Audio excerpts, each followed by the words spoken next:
that sign says hearing impaired. Have you met her? Yeah, it's Susie's mom. Could she use one of those hearing things that...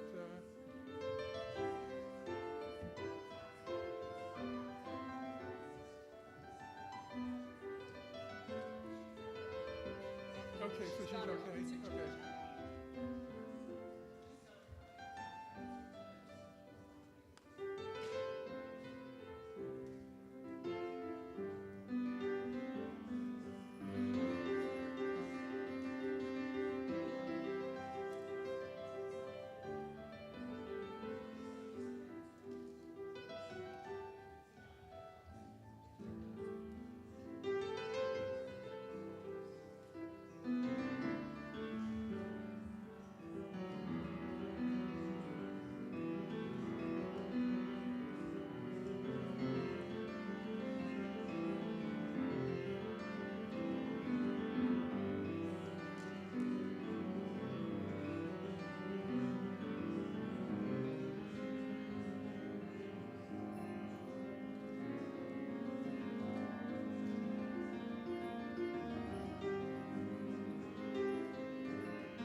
That was lovely, thank you.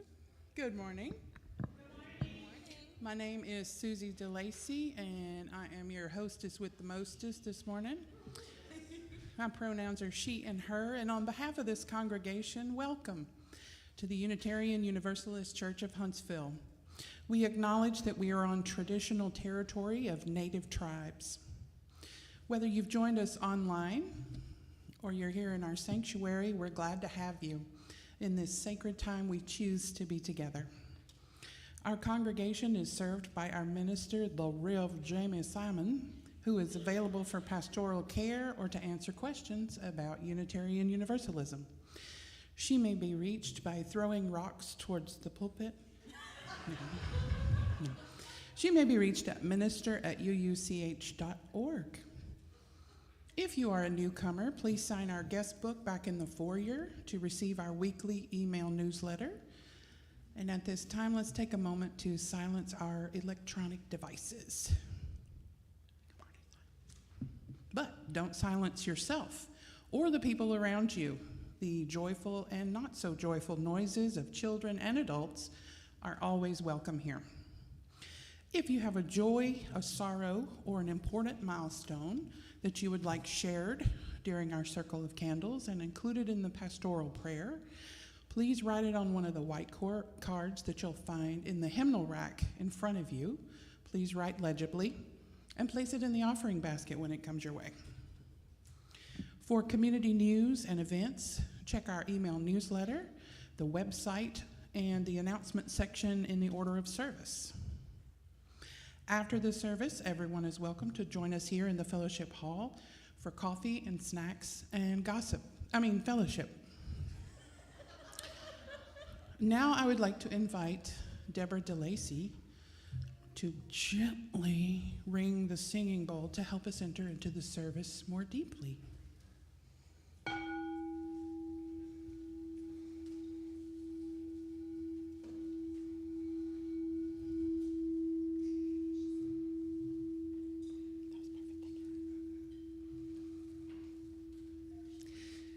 Finally, having gathered in a shared quest for truth, meaning, and purpose, let us light our chalice with these words. We gather this hour as people of faith, or not, with joys and sorrows, gifts and needs. We light this beacon of hope, sign of our quest for truth and meaning, in celebration of the life we share together. And now, to help center yourself and quiet your mind, we will have our music for centering, followed by our thread song that you can find in our order of service.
Good morning. My name is Reverend Jamie Simon. My pronouns are she and her, and I serve you as the minister here at the Unitarian Universalist Church of Huntsville. Welcome. I'm so glad to have you with us this morning. I'm grateful that you, with your unique souls and special spirits, have gathered with us to transform us into our fullest flourishing this Flower Communion Sunday. If you've brought a flower with you, feel free to come up at any point and add it to our gigantic bouquet up here. On this Flower Sunday, we gather with this reminder from Thomas Rhodes. We come in a variety of colors, shapes, and sizes. Some of us grow in bunches. Some of us grow alone, some of us are cupped inward, and some of us spread ourselves out wide. Some of us are old and dried and tougher than we appear, and some of us are still in bud. Some of us grow low to the ground, and some of us stretch up toward the sun. Some of us feel like weeds sometimes. Some of us carry seeds sometimes. Some of us smell, and all of us are beautiful. What a bouquet of people we are. A funny bouquet of people we are. I'm so grateful you've joined us this morning for our time of worship. Now I invite you to rise in body or spirit to sing our opening hymn. The music and words are in your order of service. It's another one of the new ones, and it's called Awake, Arise. And Lori's going to help us learn it together. Let's please rise in body or spirit.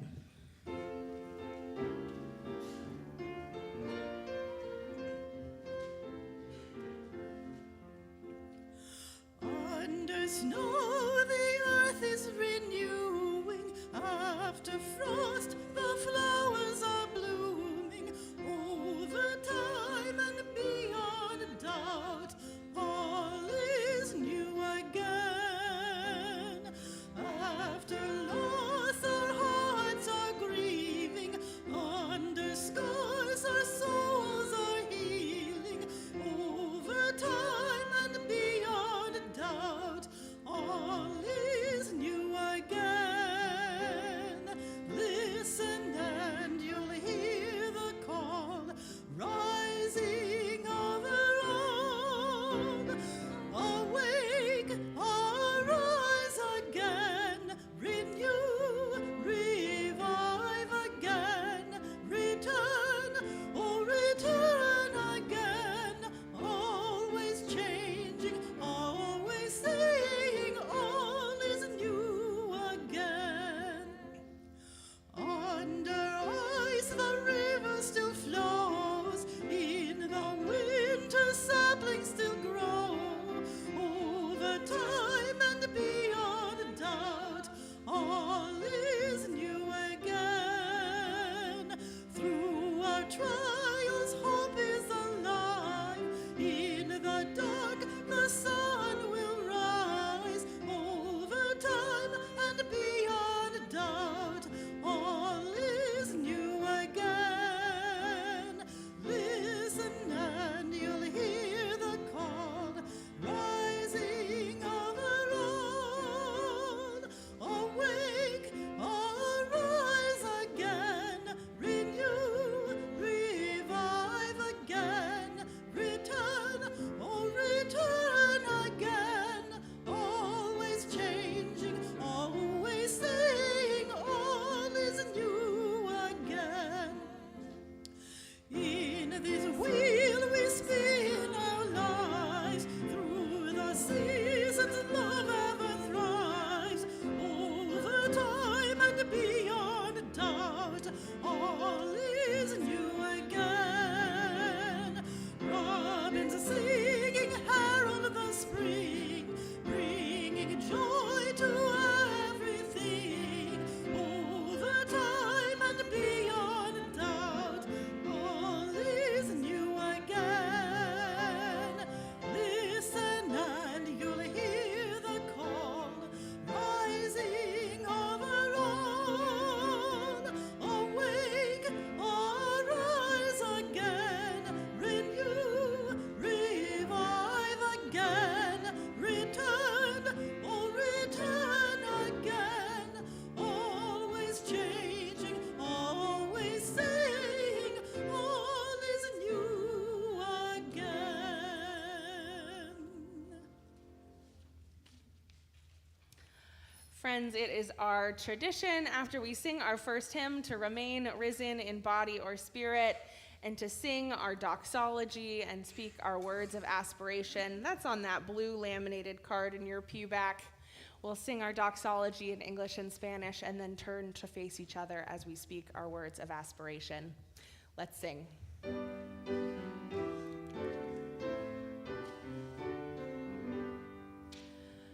From all who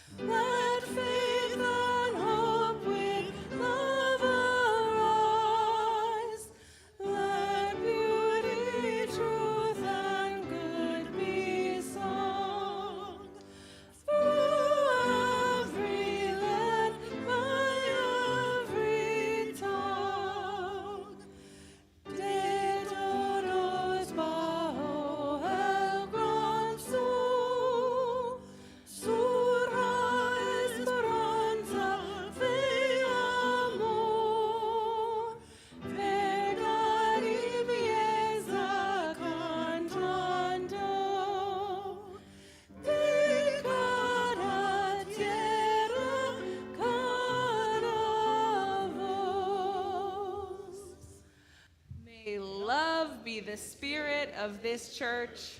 May the quest for truth be its sacrament, and service be its prayer.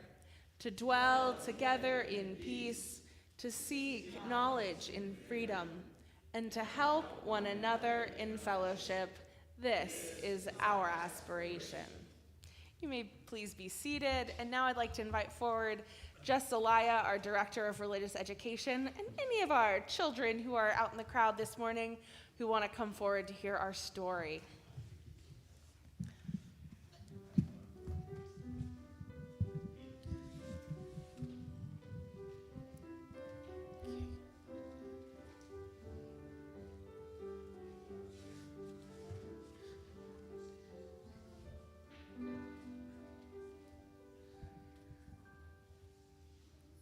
Good morning. Happy Mother's Day. So today for flower communion, everyone has brought a flower today. Some are from the store, and some are from home, and there are some that may even be considered a weed. That's a cute bear. So today's book is called Wildflower, and it's by Melanie Brown and Sarah Gillingham.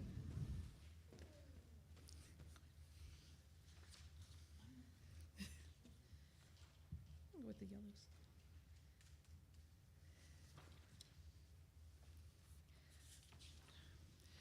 Daisy has just bloomed, and it felt good to open her petals and turn to the sun. What a beautiful place to be, she said. My mama says you're just a weed and you don't belong here, said Rose, growing nearby. What's a weed? Said Daisy. It's something that wasn't planted on purpose and just gets in the way, said Rose. And I'm just a weed? Ah, yes, indeed. Daisy felt her head droop just a little. Why did it matter if she was planted or not? There was plenty of space in this garden. Why are you here? Daisy asked Rose. Isn't it obvious? I smell and look amazing, replied Rose.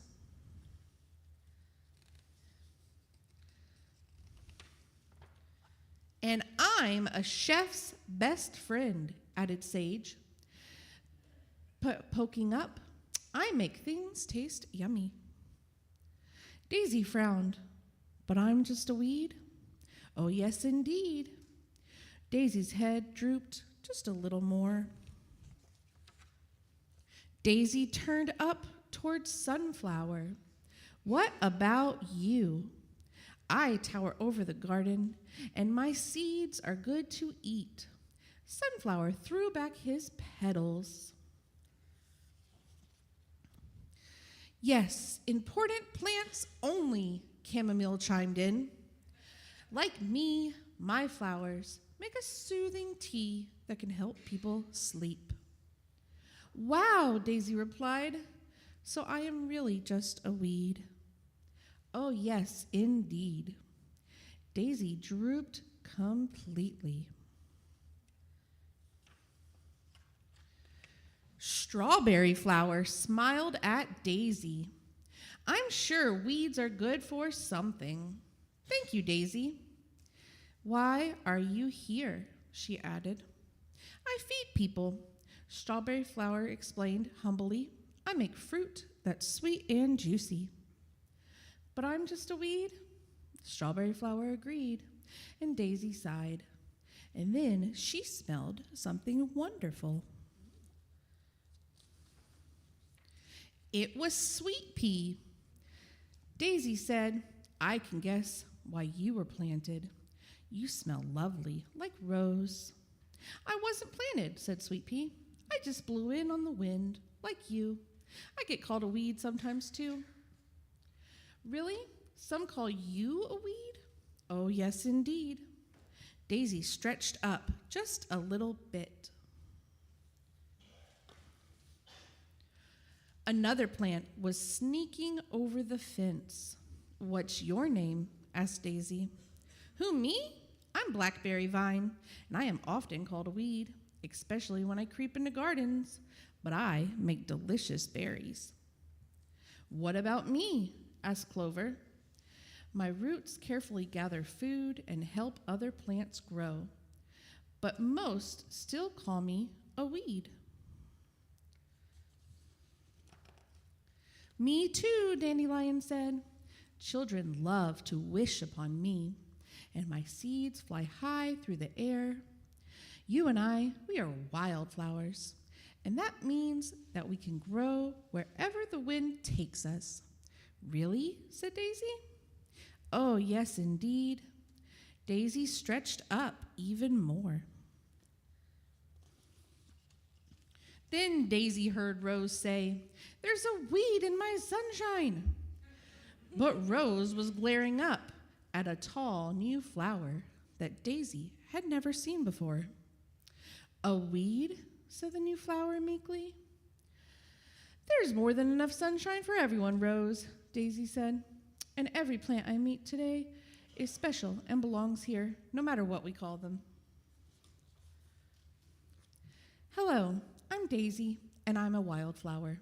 Welcome to our garden. It is a beautiful place to be." And all the flowers. So, does anyone have a favorite plant that might be a weed? Yeah, Ruthie.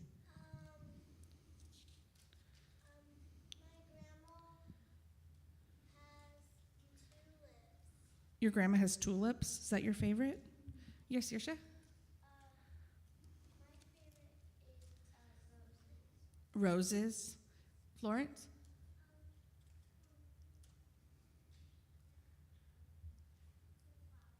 Sunflowers? I like sunflowers too. Lorelai?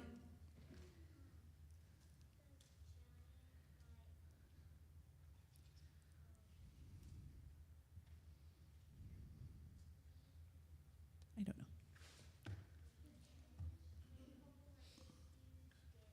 Oh, a big dandelion? Oh, yeah. That sounds really pretty. So, how are you unique and important like a wildflower?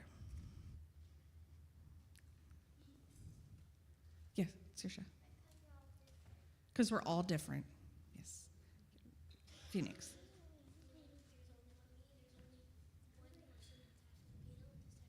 There's only one person like you?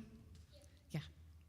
Thank you for sharing with me. Today is a multi-gen service, so the children will go back to their seats, and I will be in the back of the sanctuary with a way to make tissue paper flowers if anyone, adults or children, want to make them. And if you get eye contact with me, I'll bring you things for it. So if we can now go back to our seats.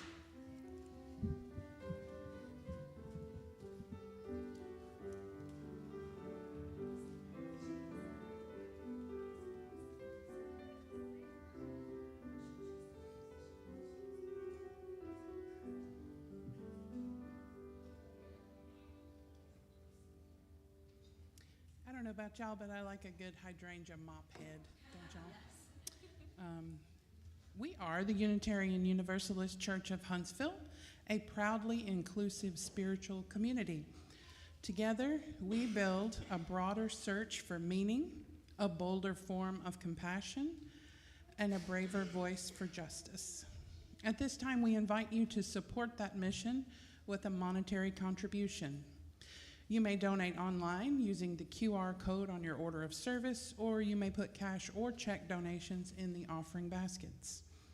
Also, completed Circle of Candle cards should also be placed in the offering baskets at this time. You're invited to come forward and quietly drop a stone into the bowl of water here next to the ramp in honor or memory of something you hold in your heart. With gratitude, we now receive the offering.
Friends, will you join me for our time of meditation, reflection, and prayer? Great Spirit, be with us as we are with one another in this moment. On this day, set aside for the honoring and celebrating of mothers, a role of strength, tenacity, and nurturing, a day of celebration and deep complexity for so many of us. Join me in this time of prayer.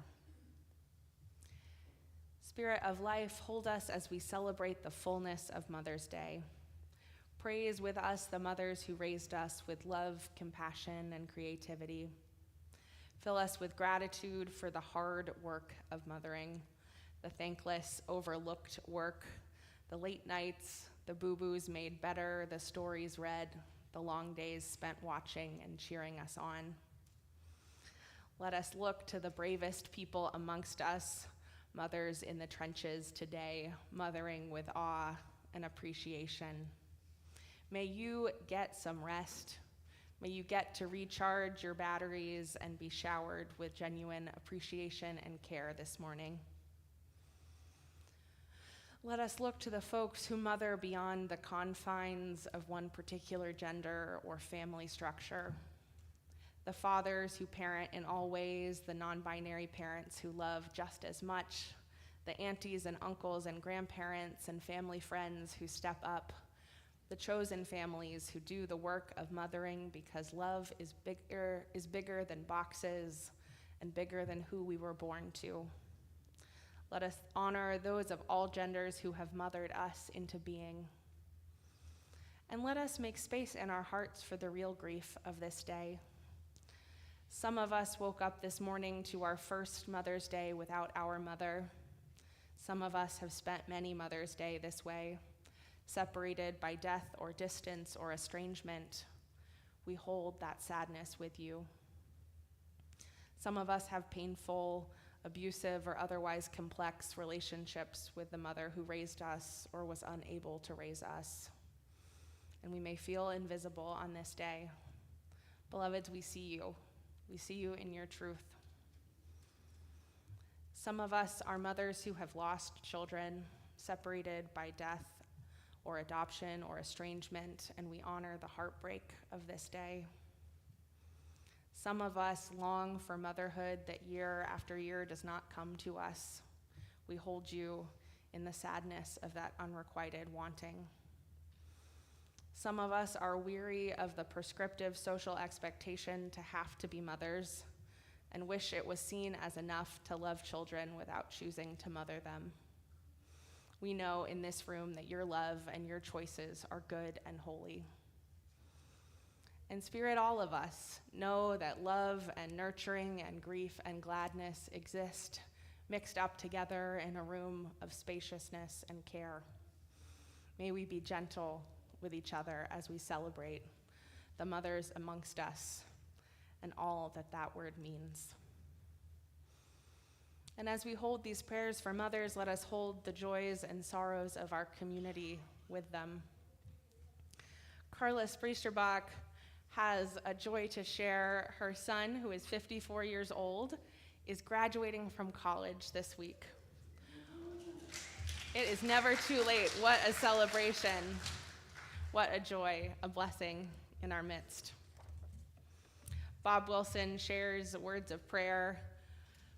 Before Moses, after Jesus, feed the hungry, shelter the homeless, heal the sick, and save the prisoned.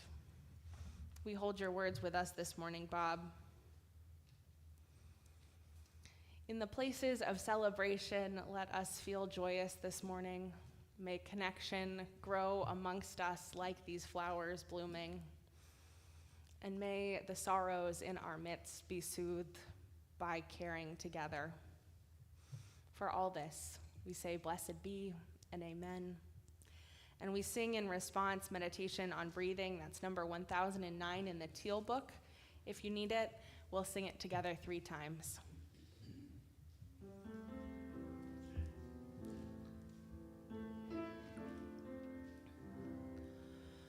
When I breathe in, I'll breathe in peace. When I breathe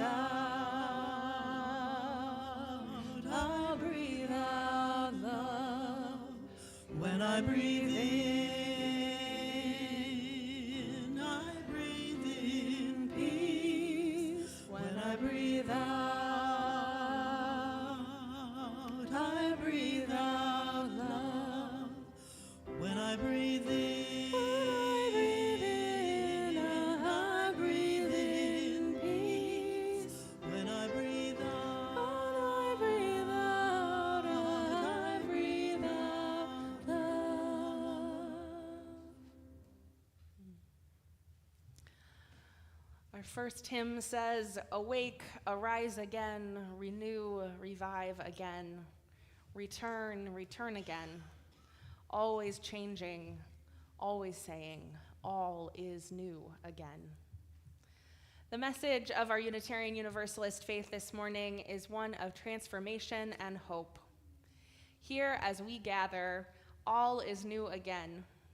Who we are this week is different from who we were last week or who we will become next week and the weeks to come. All is new again and again as we gather and grow in spirit.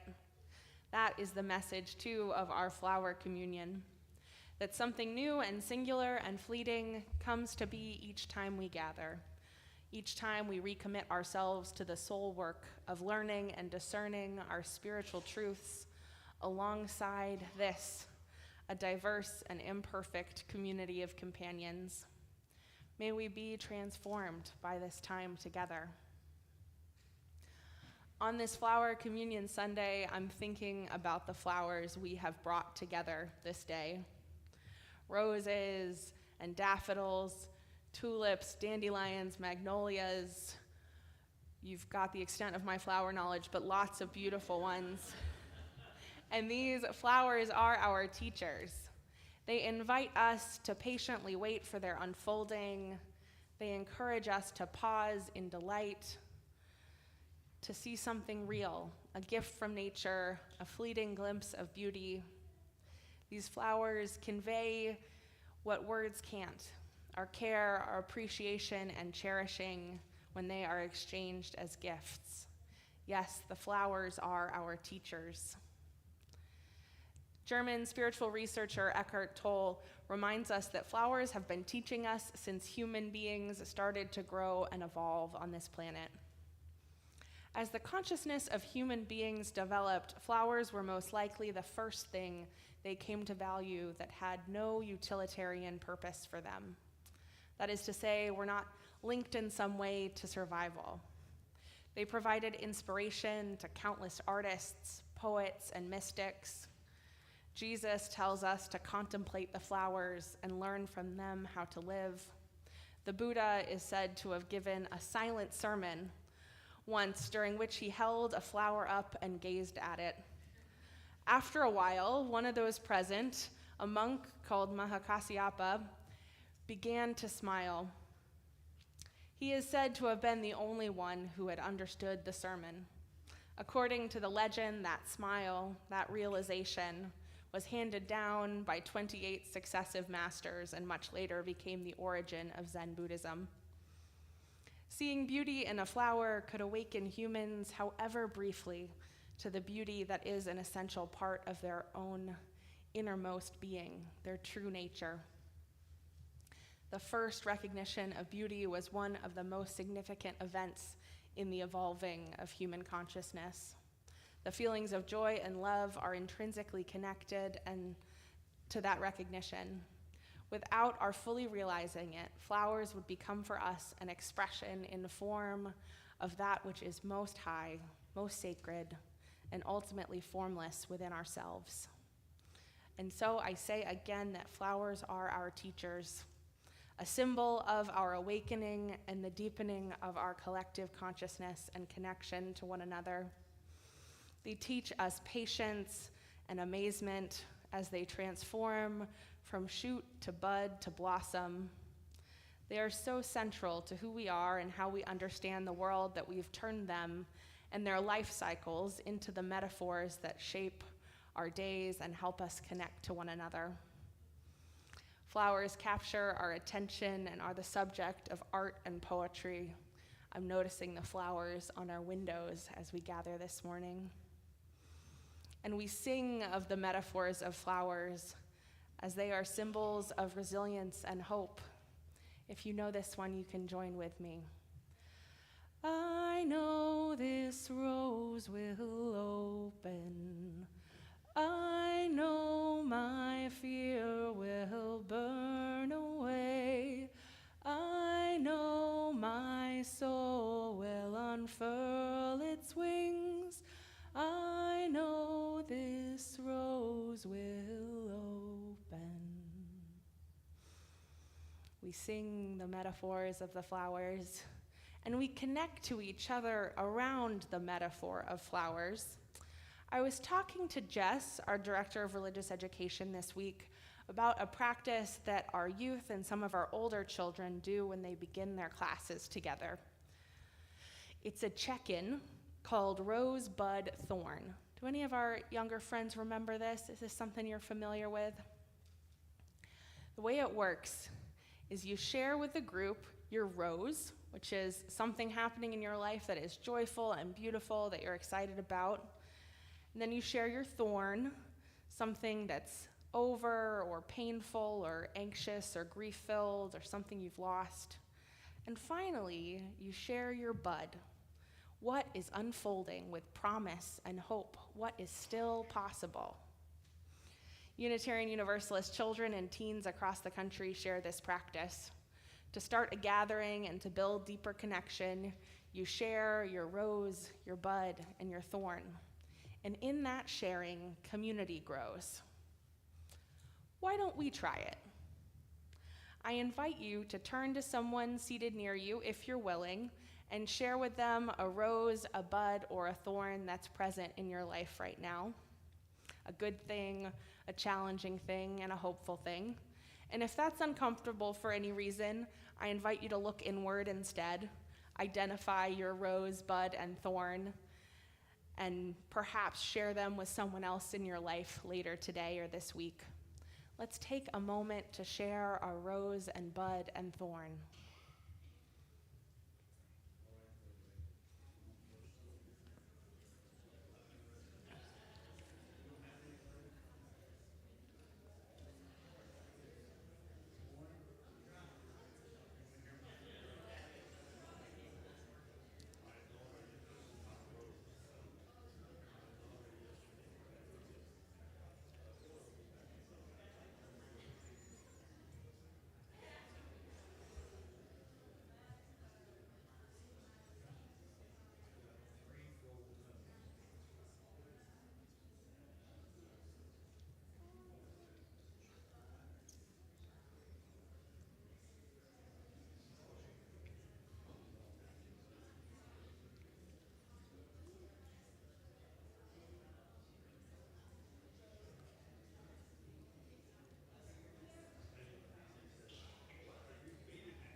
Thank you for sharing and growing a little community amongst us this morning.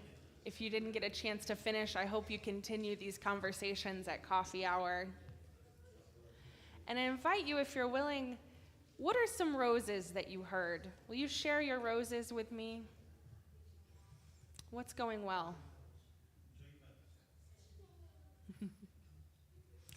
I'm thinking of the joy of celebrating the strong and talented and intelligent women who nurture and love up the children around us.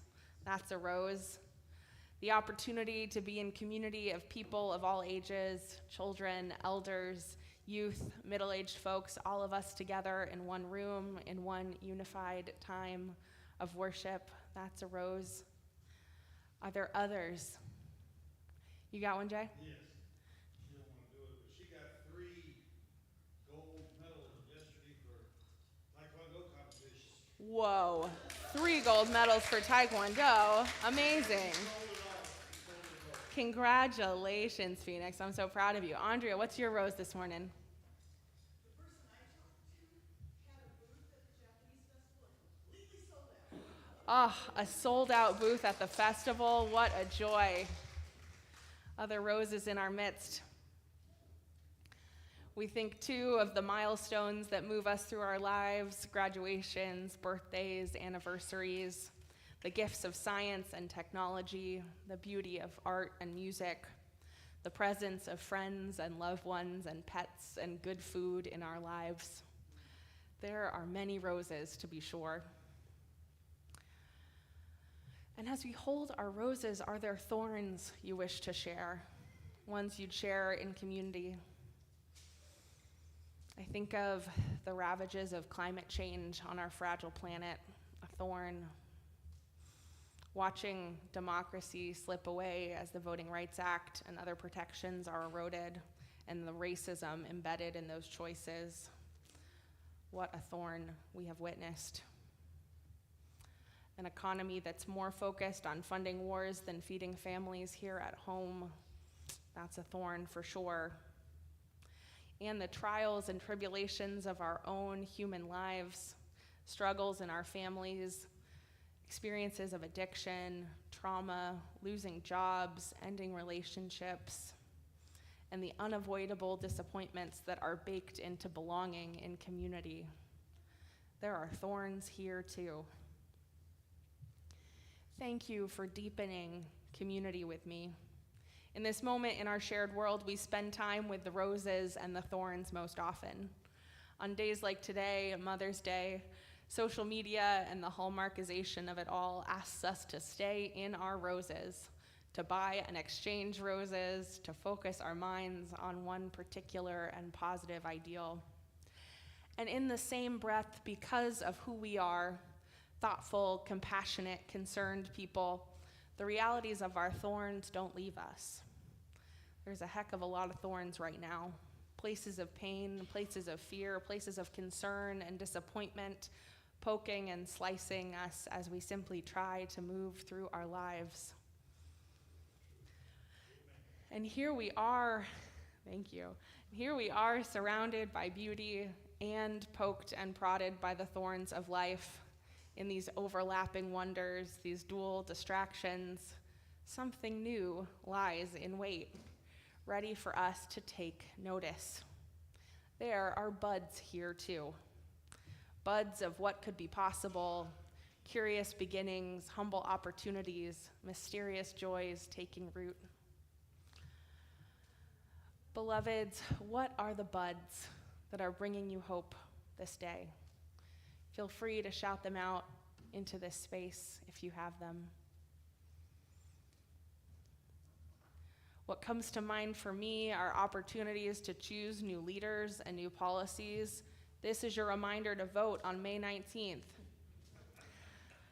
Relationships growing between our congregation and other interfaith and nonprofit partners in our community. There is much growing in those relationships. The buds of hope and possibility in each of our human lives, fresh starts, chances taken, relationships built, the buds of first steps, coalitions beginning, communities getting organized, life-changing questions being asked. I'm sure there are more. And in this season, we are treasuring the buds around us most, which means we are embracing curiosity and asking deep questions. Krista Tippett from the On Being Project cautions us about questions. She writes, "It's important to get conscious and aware of the fact that the questions we've been trained to ask and to trade in, the questions we reflexively ask, at least in Western culture, are not suited to the fact that we have a world to remake. We're very fluent in blunt, materialistic, capitalist questions. What? How soon? How much? What I hope we can learn to do is add questions of moral imagination into the mix. Questions like why, and to what human effect, and how much is enough? Like generations of Unitarian Universalists who have gone before us, living in thorny times like these, there is work to be done, worlds to be rebuilt in the image of love, and questions to ask. May we ask questions that open our moral imagination. How much can we share? Who are our neighbors? Why must we do things the way we have always done them? And may these questions lead us to discover new possibilities, buds that will bloom into beautiful flowers. Friends, may we learn and grow like the flowers and through the flowers. May we appreciate the roses and mind the thorns and never forget the buds. The buds are everywhere, and our lives and our futures are dependent on what we make of them. Amen, and blessed be. Now, friends, I've been talking a lot about flowers, and it is just about time to start our flower communion. But I'd like to invite our children and youth to come back up front for another story. Multi-gen services, you get 2 stories, very exciting. We're gonna hear the story of the flower communion itself.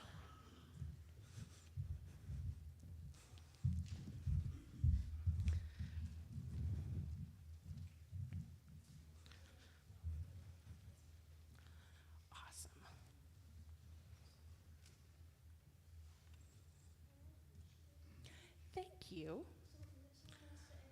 Ooh, someone did lose a flower. I think their loss is my gain.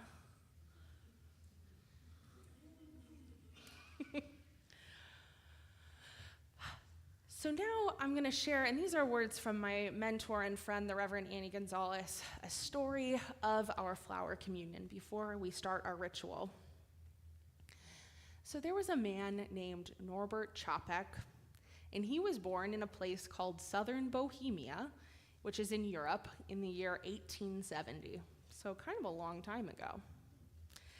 Norbert's mother was a devout Catholic, and his father was agnostic. They sound like they might belong in a Unitarian church in my book. But he became an acolyte at age 10 in his local Catholic church, which means he helped the priest there with the service and with doing the communion ceremony, but something didn't feel right to him. And at 18, Norbert discovered a different religious tradition, the Baptist tradition, and he liked it so much for a while that he became a minister. He founded almost a dozen churches from Ukraine to Budapest. Yet slowly, he realized that wasn't quite the right fit for him either. His faith had become more and more liberal and progressive. And Norbert left his home country because of his government and accepted a call to serve a Baptist church in New York City until one day in 1919. So that day, Norbert wrote in his diary, "I cannot be Baptist anymore, even in compromise. The fire of new desires, new worlds is burning inside of me." He had a flair for the dramatic. We like this about Norbert. And Norbert and his wife, Maya Capek, joined a Unitarian church in New Jersey in 1921. And they joined for the same reason a lot of you all did. Their children liked the religious education program. That's the power of Sunday school teachers, and that's your power too, my friends. And then, when World War I ended, Norbert decided to return home to his country, Czechoslovakia, with his wife, Maya. There he found a Unitarian church called the Prague Liberal Religious Fellowship. And in just 20 years, Norbert and his wife had helped that church grow to 3,200 members. That's a pretty big Unitarian church. Norbert had a lot of energy and people liked his vision. Norbert also had an idea. He knew that the traditional Christian communion service of bread and wine wouldn't meet the needs of his congregation because his church, like ours, had people who believed a lot of different things. So Capek turned to the beauty of the countryside and to the beauty of flowers. In 1923, he developed the flower ceremony. He asked his congregants, just like I asked you, to bring a flower to church from their gardens or the field or the roadside or the Publix. And he invited each person to place their flower in a vase. There was the church community, no less unique for being united. Following the service, each person could take a flower from the vase home, a different one than the one that they had brought. Capek was a visionary minister with a church ahead of its time, a bold church, a church thinking beyond its doors and beyond what it thought was possible. It was a church that was willing to take risks, to make tough decisions, to bear disappointment, and to build a new way. First by building a church, and then that church could build up the world. But what we learn is that sometimes being brave and bold makes other people angry. For Norbert, it meant that the Gestapo arrested him in 1942. The Nazis accused him of listening to foreign broadcasts and sent him to a place called Dachau, which is a concentration camp. And so even while he was there, not having anything to eat and not being treated fairly in this concentration camp, Norbert held a flower ceremony with his fellow prisoners there. They found whatever flowers they could amongst the weeds of the camp, and they testified to the beauty larger than themselves and a love that would outlive them. The Nazis ended up killing Norbert, but his spirit and his courage and his commitment live on today. Those qualities have passed now to us to make them real. And his wife, Maya, brought the flower ceremony to the Unitarian Church in Cambridge, Massachusetts in 1940. And so what we're doing today in our worship service is not a historical reenactment of something over and done, but instead it's an affirmation of our continuity with generations of struggle for more freedom and more equality for everyone. This is our Unitarian Universalist story. This is our history and our future and our promise to gather with one another in love and hope and be part of building a more fair and loving world. So friends, are you ready to enter into our flower communion with joyful hearts? All right, so I asked our children to come up first for two reasons. One, you get to go first if you would like, but also, the way we're gonna do our flower communion, friends, is if you're on this side of the sanctuary, you're gonna go out your pews this way and come up this side aisle. And if you're on this side of the sanctuary, you're gonna go out your pews this way and come up this side aisle. And then once you get your flowers, you'll go down the middle. But if you are not feeling like moving today, if that doesn't seem like a good thing for your body in this moment, I was gonna ask if any of our kids would mind grabbing a couple flowers to bring out to our friends who are staying seated in the sanctuary. Is anyone willing to help me with that? Saoirse, you'll help? Awesome. Phoenix, thank you. Ruthie, Gwen, Florence, awesome. So you can grab some flowers first, and if you would like someone to bring you a flower first, you raise your hand now and our kids will bring you a beautiful flower that they think is great and special. All right. Just grab one or two now and run them out to folks who need them, and then you can come back up and we'll keep going. So let's look out. We've got hands up on this side of the community. All right, grab a couple and turn out and see who might want one. Yeah. Look all the way to the back. We've got friends down in the back. Thank you so much. And then for our adults, as you come forward, here's the special sneaky trick that we're going to do as part of our flower communion to really deepen our connections to one another. So when this line and this line meets, you're going to pick a flower that speaks to you, and they're going to pick a flower that speaks to them, and then look across to the person in front of you and exchange those flowers and have a moment of connection. Sound good? Make sense? All right, friends.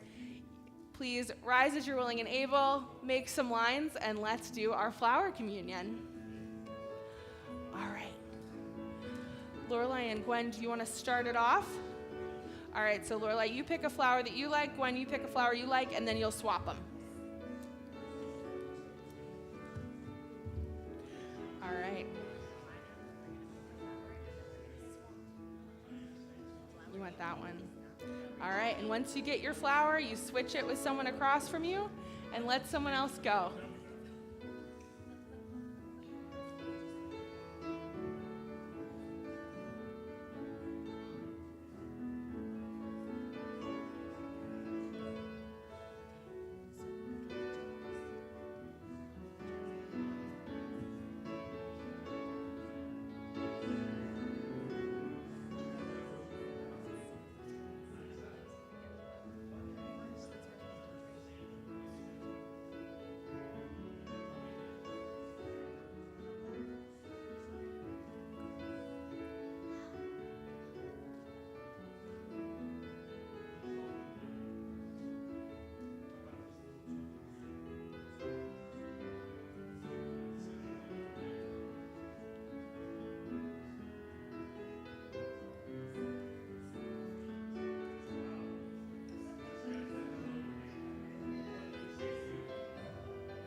wonderful. Friends, let us raise our flowers, or I love seeing them affixed to your masks and in your hair, gorgeous. May these flowers, symbols of nature's blessing, brighten our day and remind us just how much each of us matters in this community bouquet. Each of us special and unique as these flowers, connected through our caring and our love. Amen. Blessed be. And let's do some singing, friends. We'll close by singing our final hymn. It's called Let It Be a Dance, and it's number 311 in that gray book in front of you. Let's sing together.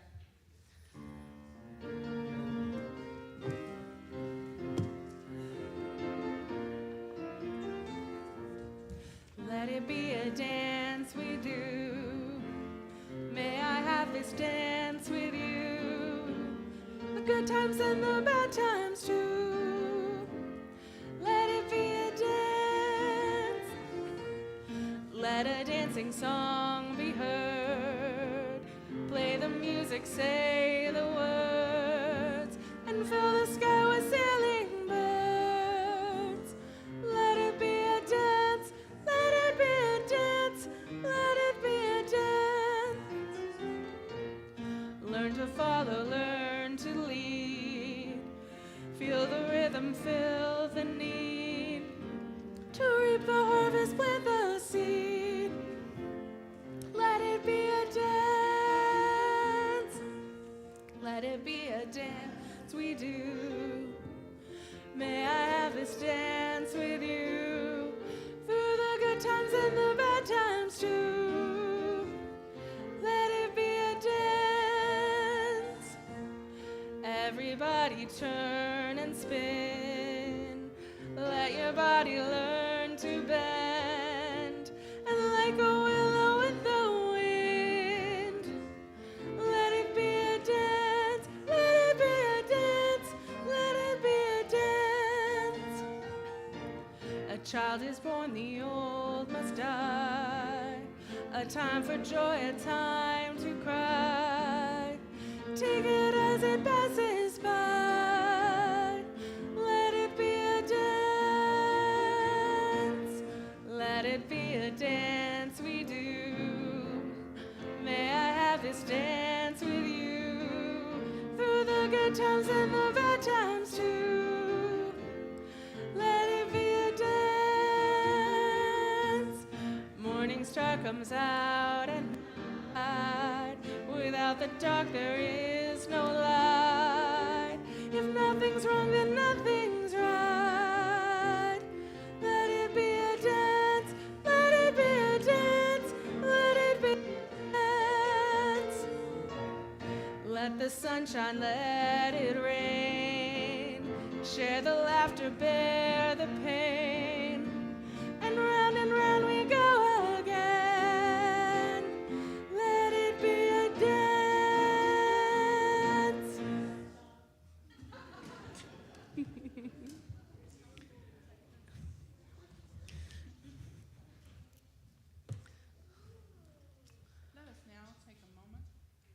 Let us now take a moment to extinguish our chalice with these words. We extinguish this flame, but not the light of truth, the warmth of community, or the fire of commitment.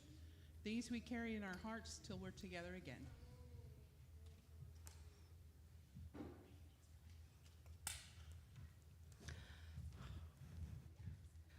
Friends, our worship service now comes to a close. I will be at the back of the sanctuary to greet you, and all of you are welcome to head to Fellowship Hall for coffee and conversation. I invite you to take a moment to connect and have a conversation with the person you shared your roses and thorns and buds with, or the person you exchanged a flower with. And may these connections, these flowers, bloom into relationships in our community. Remember, once again, the buds waiting all around us. Be curious and seek new ways to help the world transform. And go forth in joy and peace, surrounded by love and buoyed up by hope. Until we are together again, friends, blessed be and amen. Let's sing out our rite of community, May I Be Light in You.